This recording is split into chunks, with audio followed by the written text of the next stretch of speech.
For more on this, we're joined by Ambassador Mark Ginsburg. He is the former U.S. ambassador to Morocco for the Clinton administration and the senior advisor at the moment to the Counter-Extremism Project. Also with us is Gunnery Sergeant Jessie Jane Duff, retired from the retired Marine Corps. She's also a senior fellow at the London Centre for Policy Research. Thank you both for being with us. Ambassador, let's start off with you here in studio. The IDF has revealed these tunnels dug by Hezbollah right in to Israel. What is Hezbollah's agenda with these tunnels? Well, first of all, the fact that these tunnels even were perpetrated by Hezbollah right underneath the noses of UNIFIL and the United Nations peacekeeping force is not surprising. I know that area very well. This area between Metula and Kiryat Shmona is ground zero for Hezbollah's plans to basically build missile silos and to move as many weaponry as they can up to Israel in what they call their planned war of northern resistance. The magnitude of munitions and men that Hezbollah is assembling there in order to offset Israeli attention on the Golan Heights. Because on the Golan Heights, I think this is part of their strategy.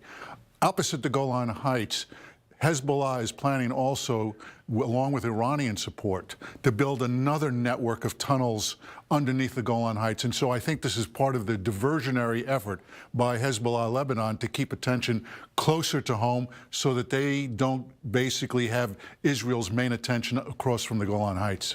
Well, hopefully that strategy has just been exposed, and I'm sure the IDF is aware of that. Jane, let's talk about the significance of Hezbollah as a threat here. It's believed to have an arsenal of over 100,000 rockets and missiles. That's larger than most European countries. Some of those can actually reach the entire territory of the State of Israel. How big of a threat is Hezbollah? Well, this is a significant threat. This is Iranian-backed Hezbollah.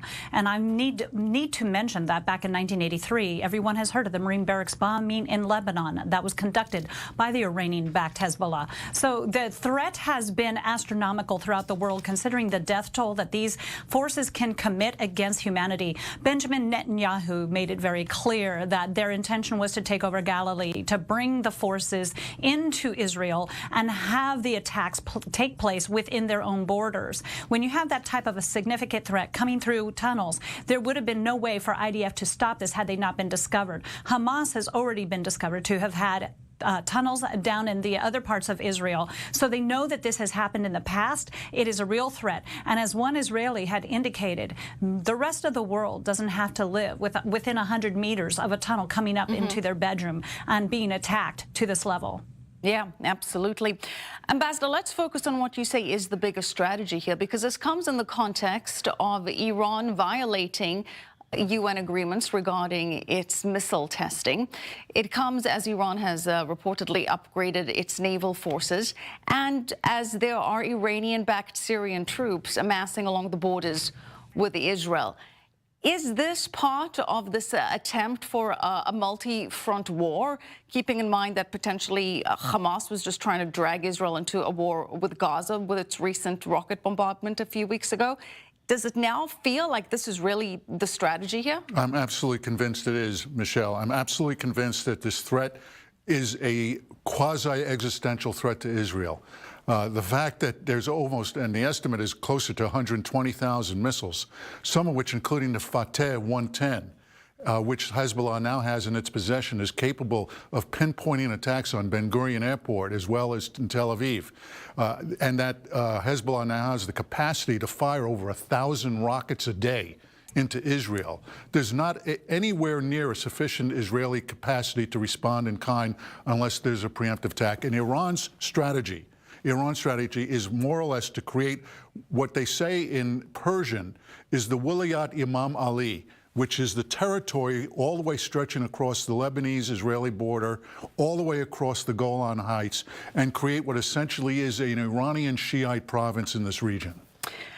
Jessie, there was an urgent meeting between the U.S. Secretary of State Mike Pompeo and Prime Minister Netanyahu in Brussels earlier this week discussing developments in the region. Reports that Israel is asking for America's support in the event of an Israeli strike against Hezbollah targets. What could that support look like? Well, I suspect that the United States is going to be lockstep in charge with this, because we're talking about not just Hezbollah, we're talking about Iran. We have made it very clear with our treaties that they were no longer supposed to participate in this act of terrorism, that they continue to fund and push throughout the world. The world's largest state sponsor of terrorism is alive and well, and it seems as if the sanctions toward Iran have not been as effective as we would have hoped at this point. They're not taking it seriously, nor will they ever. Secretary Pompeo has probably discussed this extensively with Benjamin Netanyahu, and I would suspect that the United States Armed Forces will be ready to do any type of campaign with the Israeli forces should it be necessary. This is an act of aggression to build tunnels. It is quite prolific to see that their forces could enter into the country without any resistance from Israel had they not been discovered, and this would have been astronomical death toll to the Israeli people. Gunnery Sergeant Jessie Jane Duff, thank you. Appreciate your analysis. Ambassador, stick around. We need to discuss the next story with you, and that involves the United Nations vote that's taking place tomorrow on a resolution condemning Hamas. The measure, drafted by the United States and backed by the European Union, does face an uphill battle at the UN. Mike Wagenheim reports. Calling out a designated terror group by name for its terrorist activities. Seems simple, right? Not at the United Nations. On Thursday, the UN General Assembly is set to vote on a U.S.-sponsored draft to condemn Hamas for repeatedly firing rockets into Israel and for inciting violence. It would also demand that Hamas and other militant actors cease all violent activity, including by using airborne incendiary devices. Plus, it calls for tangible steps toward intra-Palestinian reconciliation and concrete steps to reunite the Gaza Strip and the West Bank under the Palestinian Authority. Doesn't seem very controversial. We hope to get the majority, not only the moral majority, but actually the votes. It is a U.S. resolution we support. We work very hard to convene. On my way to the studio, I spoke with 3 ambassadors, explaining to them why it's important that they will come and will show support for this resolution. It is about time that the UN will condemn Hamas. But even with the European Union pledging its support, chances for the 97 votes needed for passage are far from a lock. That's because the majority of the General Assembly is made up of so-called non-aligned nations, which typically follow the Palestinians' lead. And with the U.S. and the Palestinian Authority at odds, the PA will do Donald Trump no favors, even as Mahmoud Abbas puts the squeeze on Hamas. That means the Americans and Israelis are working overtime to pick off more support, especially in the Arab world. The UN has rules of its own. These rules are rules by team, by numbers, by region. They concern the inner workings of the organization. They concern more a quid pro quo approach. You vote for my resolution, I vote for yours. Israel has long claimed a relentless and biased focus against the Jewish state at the UN. Passage of the U.S. draft could signal a sense of reasonableness at the General Assembly. Defeat of a resolution against indiscriminate rocket fire and kid-friendly incendiary balloons into Israeli cities could very well spark backlash from Trump, who doesn't find much use for the UN to start with. Mike Wagenheim, I-24 News. Well, the memorial services for President George H.W. Bush continue. The late president's casket arriving at St. Martin's Episcopal Church now in Houston. He is scheduled to lie in repose there until Thursday morning, where the public will have an opportunity to pay their final respects to the president. And this is where the former president and the First Lady, Barbara Bush, worshipped for more than 50 years. Let's bring back our senior Washington correspondent, Dan Raviv. Dan, this was a New England family, as we know, born there, but they brought up their family in Texas. Explain the Texas significance for us. They enthusiastically adopted Texas as their home state. A lot of people in politics say that the feeling was that that's where George H.W. Bush could do well in politics, and other people say, and in business. Well, Texas did turn out to be a great success for him, no question about that. Also getting away from the legacy of the family, including his father, Prescott Bush, who was a senator, so no longer being in New England, thought of as a Texan family. It was a good image. We all know that Bush 43, the son, the surviving former president, he is definitely thought of as a Texan. But we think about the church, where right now the casket has arrived, and you see how the military is involved in a ceremony there, as it is at every stage of the funeral ceremonies, both in Washington, D.C. and now in Houston. This church is St. Martin's Episcopal. It's a very large red brick church in a well-to-do neighborhood just west of downtown Houston. It's really big. It's got 9,000 members, and it's where George H.W. Bush and his wife Barbara worshipped for more than 50 years. When he was the president for 4 years, from 1989 to 93, he'd come back and visit. But even as a former president, this wasn't just a church they went to occasionally.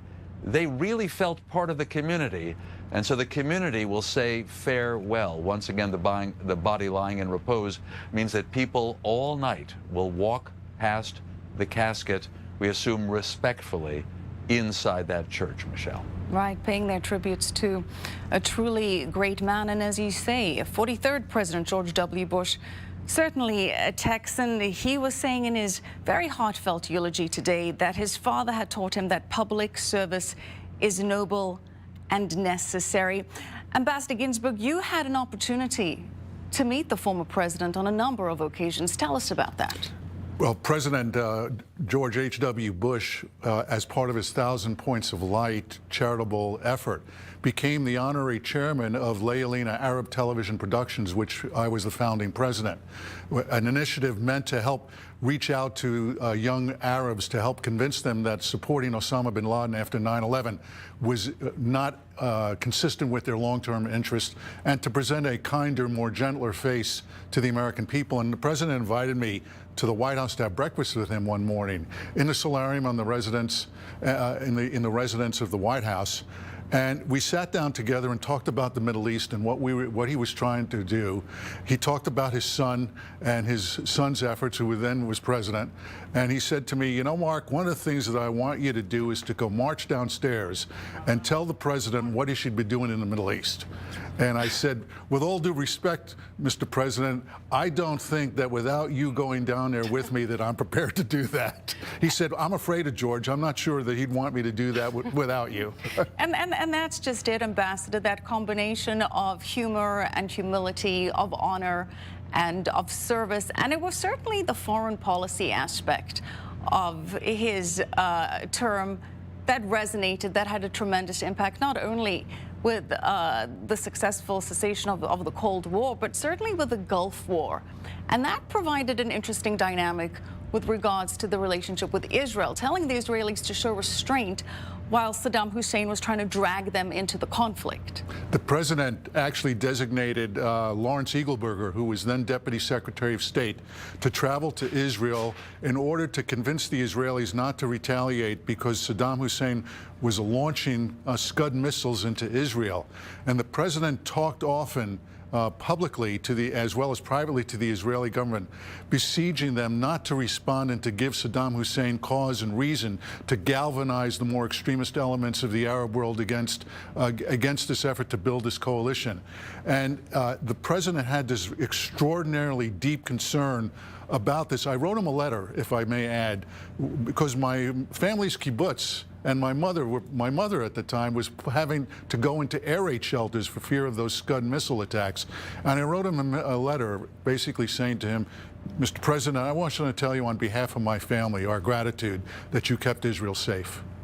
He certainly kept Israel safe. Some would say he made the world a safer place by his reaction to the fall, to the way that things developed with Gorbachev, that he didn't gloat, that he didn't make it about him.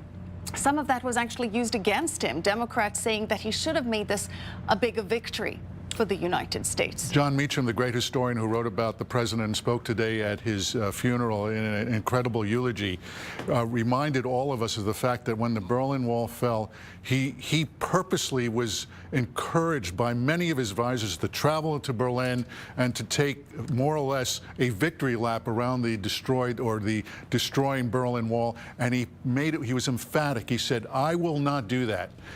This is not a place for the President of the United States.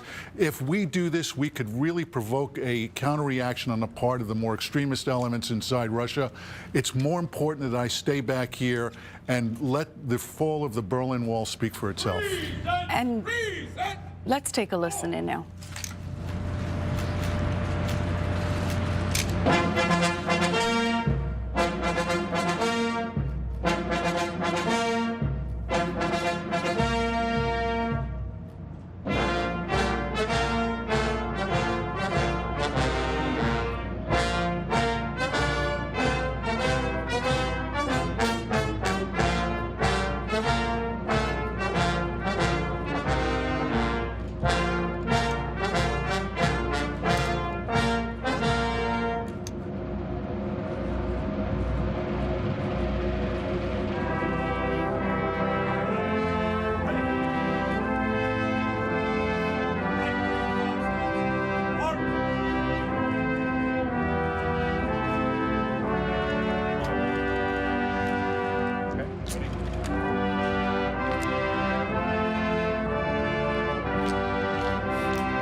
Hail to the chief, the presidential historian John Meacham, describing the former president as America's last great soldier statesman, recounting how he had served as a U.S. Navy pilot in World War II and survived after his plane was shot down over the Pacific. In his words, his life was a perennial effort to prove himself worthy of his salvation on that distant morning, and that he certainly did. Ambassador, what would you say his legacy was? A man of extraordinary compassion and decency, a competitive president, a politician who cared deeply for bipartisanship in the country, and a man who left a great world legacy as a man who helped, in effect, forge a better world as a result of the fall of the Soviet Union. Ambassador, thank you so much for your insights. It's good to have you with us.